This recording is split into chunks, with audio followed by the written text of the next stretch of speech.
একটু বিকালের দিকে বেড়াতে গিয়েছি। তো বন্ধুরা সকলে ভালো আছেন তো? আমরা তো খুব ভালো আছি। বেড়াতে যেতে কারই না ভালো লাগে বলুন তো? এই সমুদ্র সৈকতটা কত সুন্দর দেখছেন। এটা আমাদের বাড়ি থেকে 10 মিনিট পথ। এখানে আসার পরে প্রথম মাঝে মাঝেই আসা হতো, কিন্তু এখন টাইম হয়ে ওঠে না। কারণ ছেলের স্কুল থাকে, ওর অফিস থাকে, আর আমি বাড়িতে একা একা থেকে বোরিং ফিল করি। আর কি করা যাবে, জীবন হচ্ছে সমুদ্রের ঢেউয়ের মতো উথাল ফাতাল হতেই থাকে। আপনাদের কি মত কমেন্টে জানিয়ে যাবেন প্লিজ। আমার তো সমুদ্র দেখতে খুব ভালো লাগে, আমি জানি আপনাদেরও খুব ভালো লেগেছে।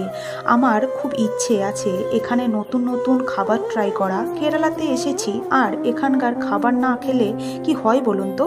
2 রকম স্ন্যাক্স আইটেম নেওয়া হয়েছে, যেটা আফসারের পাপার দিকে ওটা ভালো, আর আমরা যেটা নিয়েছি সেটা মোটামুটি। যদি ভিডিওটা ভালো লাগে একটুও, তাহলে কমেন্ট করে দেবেন প্লিজ, আর সাবস্ক্রাইব করে দেবেন।